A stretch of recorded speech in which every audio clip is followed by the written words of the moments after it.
Welcome to IELTS listening test. Please do subscribe our YouTube channel, like the video and click on the bell icon for daily listening videos.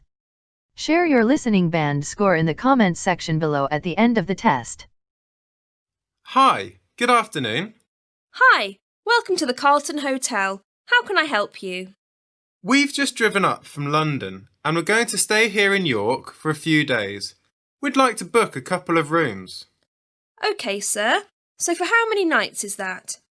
We'll be leaving on Monday morning, so let me see, that's 3 nights? And you said 2 rooms. Who are the rooms for? I'm here with my wife and 2 kids. They are 9 and 11. Sorry, 9 and 12. The eldest has just had his birthday. So we'd like 1 twin room for the kids and another double for my wife and I. OK, well, we've got 2 rooms available, both en suite. Great. How much are they per night? Let me see. The twin room is £40 per night and the double room is £50 per night. OK, that sounds reasonable. So what is the total for 3 nights for both rooms? Let me check. That will be a total of £270. And that includes everything? Yes, that price includes tax. OK. Can I pay by credit card? Yes, sure.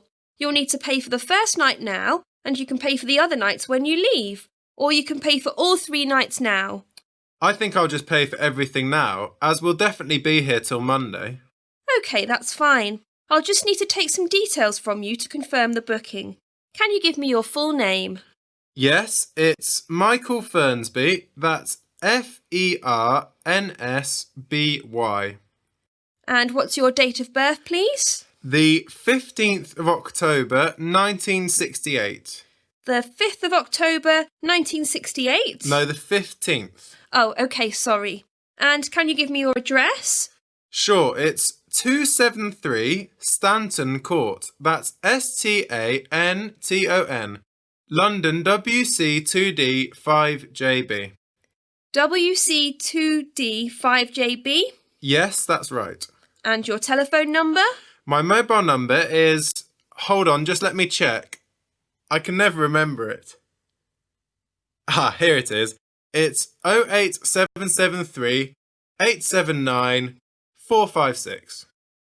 OK, those rooms are booked for you then.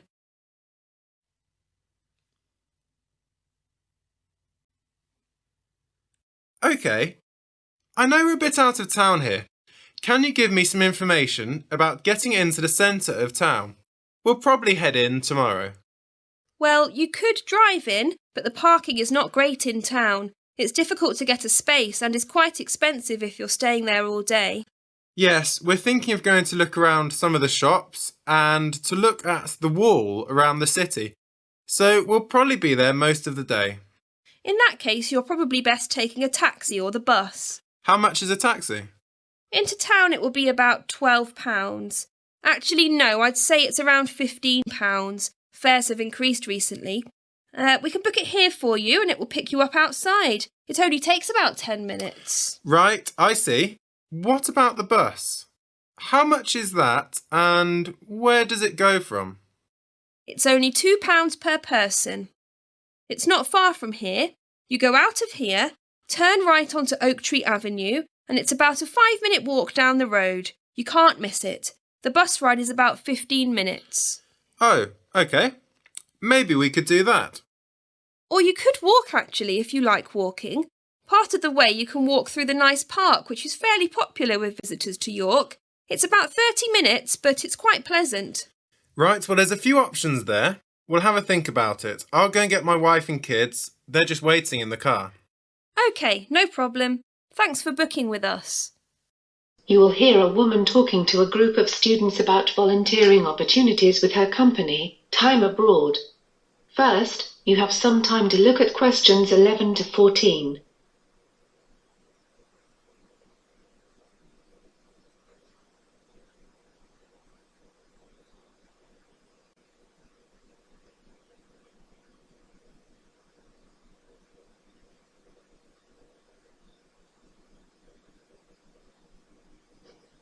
Now listen to questions 11 to 14. Okay, everyone. Thanks for coming today and for your interest in volunteering abroad. For those that don't know much about our company, Time Abroad, let me start by telling you a bit more. Time Abroad is one of the largest volunteer abroad organisations in the UK. The company was founded in 2000. In 2007, the company grew by joining with another company, PT Travel, making us even larger. In 2014, we sent 10,000 people abroad on a variety of service projects and internships overseas, more than any other company. All participants receive the best support from our full-time professional staff to ensure that the experience is safe, worthwhile, and fun. We have lots of very experienced staff working for us. We have around 150 full-time staff members, many of whom are former volunteers themselves, inspired by their own experience. Some of these people are even part of the original groups of volunteers back in the early 90s. About 75 of those staff are not located in the UK at all, and spend their whole time in another country supporting the volunteers. They are experts on the local communities you are working in, having spent their whole lives there. They have vast experience in fields such as community development or education. The times that volunteers join the programme vary a lot. Some join in July because they have just finished studying at college or university and want to do some volunteering before they move on to work or further study. The winter months are also popular because people want to escape the cold weather in the UK. But there are no set start dates, and programmes run continuously throughout the year, so the majority of volunteers start when it is best for them. Time Abroad is an entirely independent organisation, which does not receive any funding from religious bodies, political parties, development organisations, or other sources. And of course, we don't request money from our partner organisations in the developing world. All our work is 100% funded through your contributions as a volunteer. We do get help from the government, but that is from reduced business taxes, not financial contributions. It is this financial independence that gives us the freedom to set up projects wherever we think it may be useful, and where we think that our volunteers can make a valuable contribution.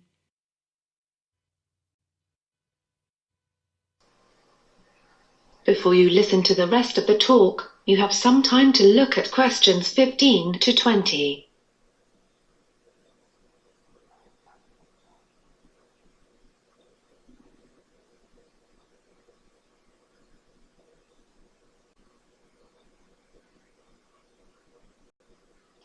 Now listen to questions 15 to 20.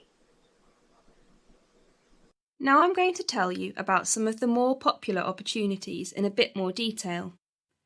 One of the most popular volunteering choices is teaching. You'll find a warm welcome awaits you from our students around the world.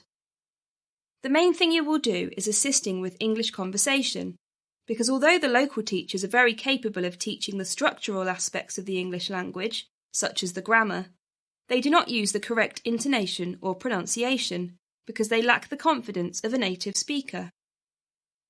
By providing conversational English teaching, you can greatly enhance the learning experience of thousands of children and adults with whom we work in the developing world. You can also volunteer in agriculture and farming. Access to safe and healthy food is a major concern of any society. Volunteers work on a farm with the aim of promoting sustainable local food sources and responsible farming. Using pesticides and other destructive agricultural techniques can have a long-term negative impact on the environment and threaten the future well-being of whole regions. Time Abroad's agricultural and farming projects focus on organic farming practices and educating local communities on their benefits. You could also volunteer in the field of veterinary medicine. If you do this, you will be working alongside a vet in a local veterinary practice. You will help the vet when people bring in sick animals or join the vet on visits to people's houses or other places. You will gain fantastic insight that would not be possible in your own country. you are likely to see many exciting types of animals, like snakes, big cats, or even elephants. And you will develop a better understanding of the problems people are faced with in both urban and rural areas of the Third World. So, I hope that's helped you to learn a bit more about time abroad. Does anybody have any questions?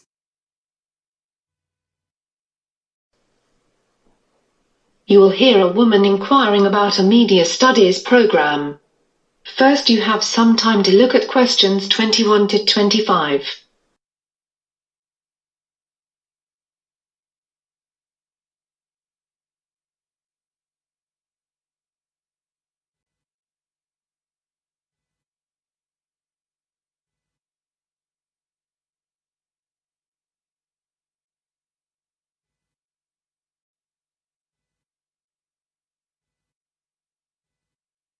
Now listen carefully and answer questions 21 to 25.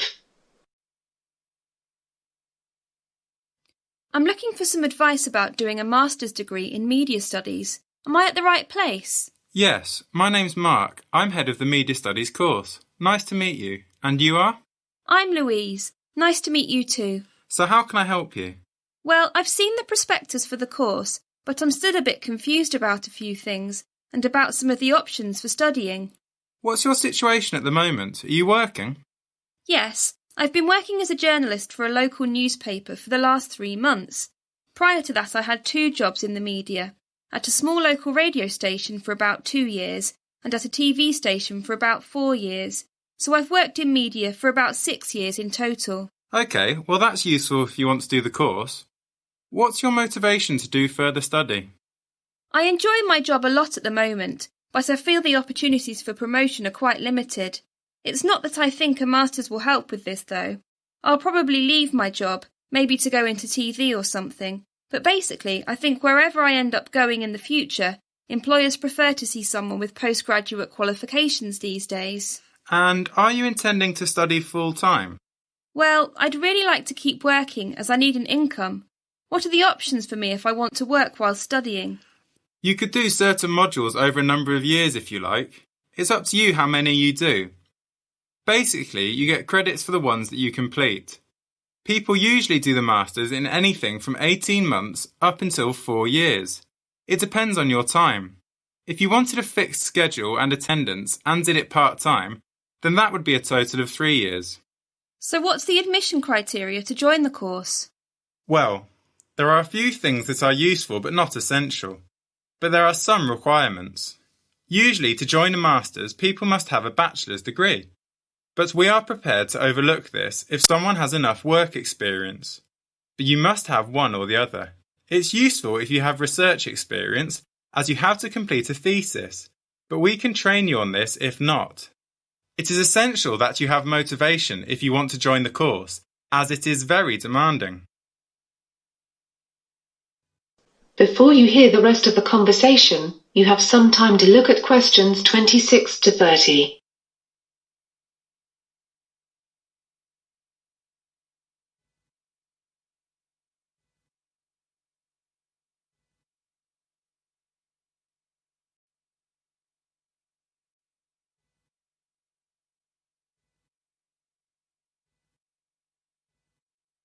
Now listen carefully and answer questions 26 to 30. What about the costs for the course? The fees for a year if you are studying part-time are £2,250. No, sorry, they've gone up this year, £2,400. Of course, you are paying for all other living costs. Is there any kind of bursary or scholarship available to help with the fees? Yes, there are things available, but you have to meet the criteria to get funding. Often, though, the university will actually contact you about funding. Universities have a certain budget available to provide funds, so they will look for the best students and offer them something if they think they will be suitable.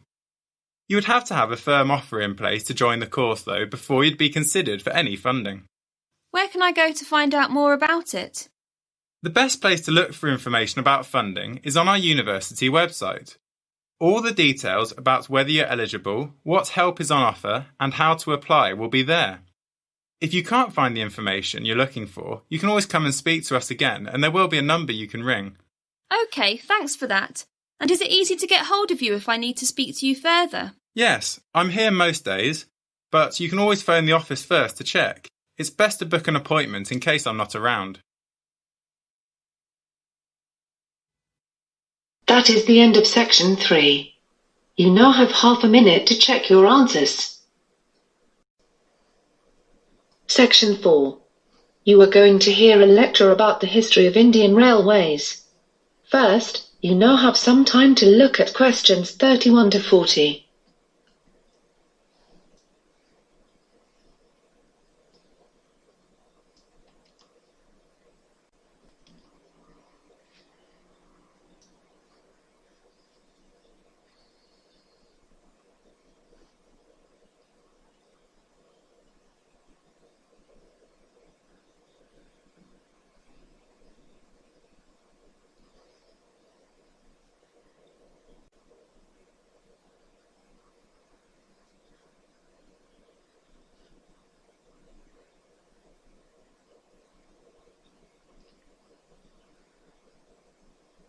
Now listen carefully and answer questions 31 to 40.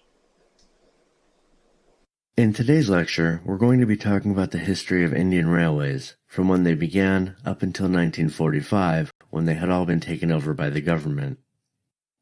Indian Railways is an Indian state-owned enterprise, owned and operated by the Government of India through the Ministry of Railways. It is one of the world's largest railway networks, comprising 115,000 kilometers of track, over a route of 65,000 kilometers, and there are 7,500 stations. It transports over 25 million passengers daily, which is over 9 billion on an annual basis.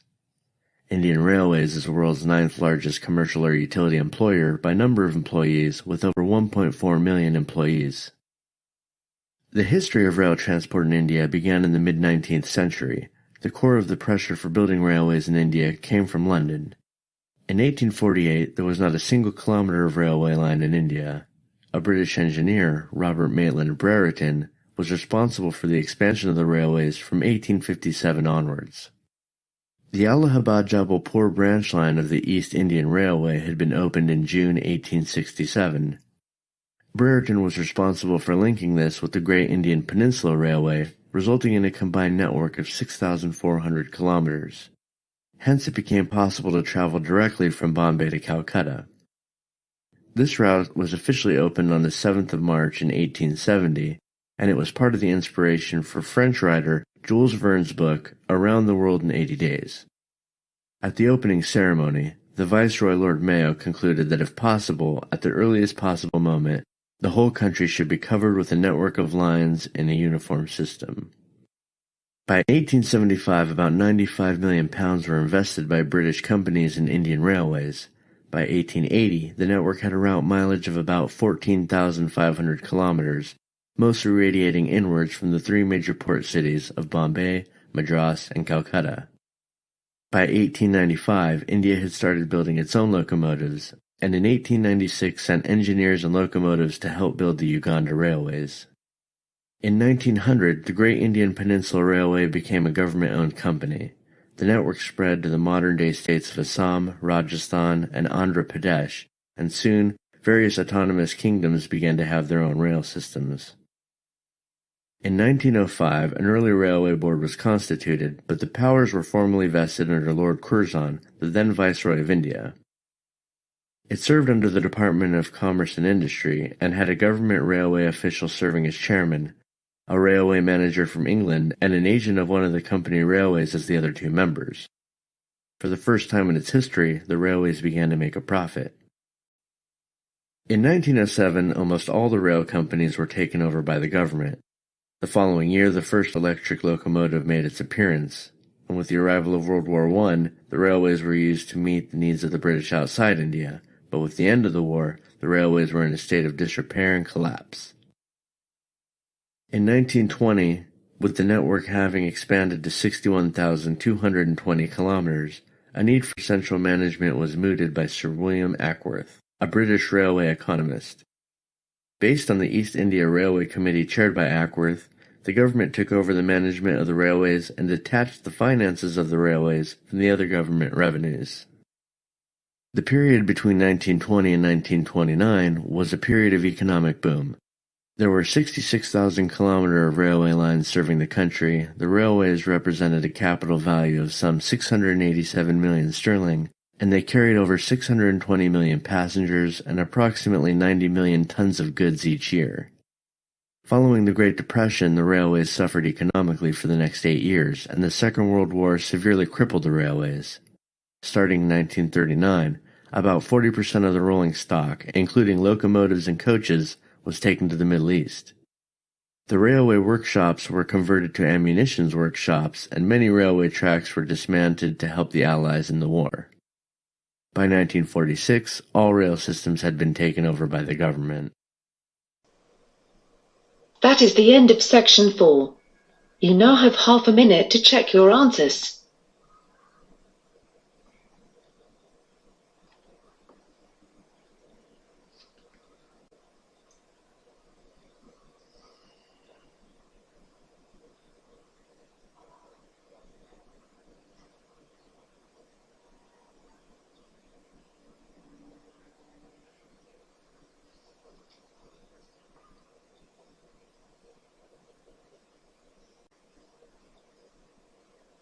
That is the end of the listening test.